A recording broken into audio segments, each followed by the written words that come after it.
दोस्तों, आज की वीडियो में हम आपको मौलाना समीउल हक की लाइफ स्टोरी सुनाएंगे। मौलाना समीउल हक कौन थे, इब्तदाई तालीम कहाँ से हासिल की, कौन सी सियासी पार्टीज से मुंसलिक रहे, फ़ौज के साथ इनके ताल्लुकात कैसे थे, इनको तालिबान का बाप क्यों कहा जाता था, इनकी वफ़ात का पूरा वाक़या कैसे है, इनको दफन कहाँ किया गया, शादी कितनी की, बच्चे कितने थे, यही सब मौज़ूआत वीडियो में डिस्कस करेंगे। चलते हैं वीडियो की तरफ। इब्तदाई ज़िंदगी। मौलाना समीउल हक 18 दिसंबर 1937 को अकोड़ा खटक में पैदा हुए। इनके वालिद शेखुल हदीस मौलाना अब्दुल हक का शुमार बर-ए-सग़ीर के जय्यद उलमा दीन में होता था, जिन्होंने अकोड़ा खटक में मुमताज़ दीनी दरसगाह दारुल उलूम हक्कानिया की बुनियाद रखी। मौलाना अब्दुल हक ने 1970 में कौमी असम्बली के इलेक्शन में हिस्सा लिया और पीपल पार्टी के बानी जुल्फ़िकार अली भुट्टो को शिकस्त दी। मौलाना अब्दुल हक 1970 से 1977 तक कौमी असम्बली के रुकन रहे। मौलाना अब्दुल हक मौलाना मुफ्ती महमूद, मौलाना ग़ुलाम हज़ारवी, मौलाना अब्दुल्ला दरख्वास्ती के हमअसर थे। इनका मदरसा हक्कानिया अकोड़ा खटक दारुल उलूम देवबंद के बाद देवबंदी मकतब फ़िक्र का सबसे अहम मदरसा गर्दाना जाता है, जहाँ मौलाना समीउल हक ने 1946 से तालीम का बाकायदा आगाज़ किया और यहाँ से फ़िक़ा, असूल फ़िक़ा, अरबी अदब, मंतक, तफसीर और हदीस का इल्म सीखा। अरबी ज़बान के साथ साथ पाकिस्तान की कौमी ज़बान उर्दू और इलाकाई ज़बान पश्तो पर भी अबूर हासिल किया।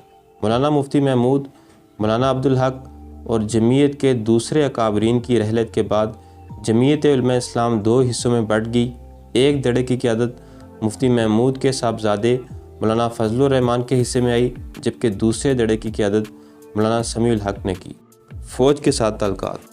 मौलाना समीउल हक ने मुल्क की दीनी और मजहबी सियासत में इंतहाई मुतहर्रिक किरदार अदा किया। मौलाना 1988 में दारुल उलूम हक्कानिया अकोड़ा खटक के मोहतमम बने। मौलाना 1988 में दारुल उलूम हक्कानिया अकोड़ा खटक के मोहतमम बने। अफ़गानिस्तान में रूसी मुदाखलत के ख़िलाफ़ जब पाकिस्तानी इस्टेब्लिशमेंट को मदद चाहिए थी, तो उस वक़्त अफ़गानिस्तान में रूसी मुदाखलत के ख़िलाफ़ जदोजहद में मौलाना समीउल हक के मदरसे ने कलीदी किरदार अदा किया। इस वजह से इनकी उस वक़्त के फ़ौजी आमर जनरल ज़ियाउल हक के साथ इंतहाई कुर्बत थी। मौलाना समीउल हक के मदरसे दारुल उलूम हक्कानिया को बैनुल अक़वामी शोहरत हासिल है। दुनिया भर में मकीम हज़ारों उलमा किराम ने इनसे तालीम हासिल की है। मौलाना समीउल हक दो बार 1985 से 1981 और 1991 से 1997 तक सेनेट के रुकन रहे, जबकि सेनेट इलेक्शन में तहरीक इंसाफ ने इन्हें सेनेट का टिकट दिया था, ताहम वो कामयाब ना हो सके। वो मुत्तहदा दीनी महाज के बानी भी थे, जो पाकिस्तान की छोटी मजहबी जमातों का इत्तेहाद था, जबकि दिफा पाकिस्तान कौंसिल के सरबराह भी थे, जिसमें पाकिस्तान की बड़ी मजहबी और सियासी जमातें, जिनमें जमातुल दावा, अहले सुन्नत वल जमात, अवामी मुस्लिम लीग समेत दीगर जमातें भी शामिल थी। मौलाना समीउल हक ने मुख्तलिफ मकातब फ़िक्र को एक प्लेटफार्म पर जमा करने के लिए साबिक़ अमीर जमात इस्लामी काजी हुसैन अहमद के साथ मिलकर मिली यकजहती कौंसिल और दीनी जमातों के सियासी इत्तेहाद मुत्तहदा मजलिस अमल के क़याम में अहम किरदार अदा किया था। ताहम वो बाज़ इख्तलाफात के बायस बादअज़ा MM से अलहदा हो गए।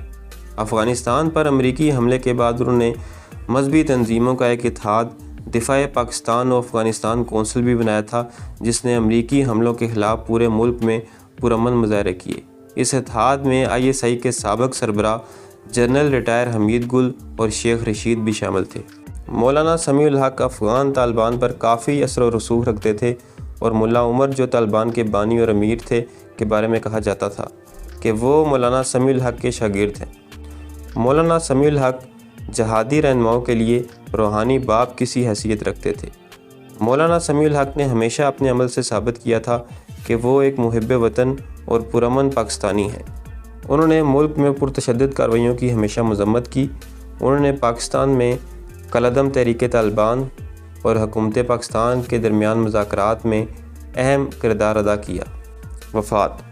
जमीयत उलमा इस्लाम के सरबराह मौलाना समीउल हक को रावलपिंडी में नामालूम शख्स ने छुरियों के वार करके उस वक़्त शहीद कर दिया, जब वो असर के बाद अपने घर में आराम कर रहे थे। रावलपिंडी पुलिस की तहकीकात के मुताबिक दो अफराद जो माजी में भी मौलाना समीउल हक से मुलाकात के लिए आते रहे हैं, जुमे के दिन भी उन्होंने मौलाना से मुलाकात की। मौलाना ने ख़ुद अपने घरेलू मुलाजिम को बाहर भेजा ताकि वो मेहमानों के लिए रिफ़्रेशमेंट ला सके। ड्राइवर और गनमैन दोनों मौलाना को मेहमानों के पास अकेला छोड़कर बाहर चले गए।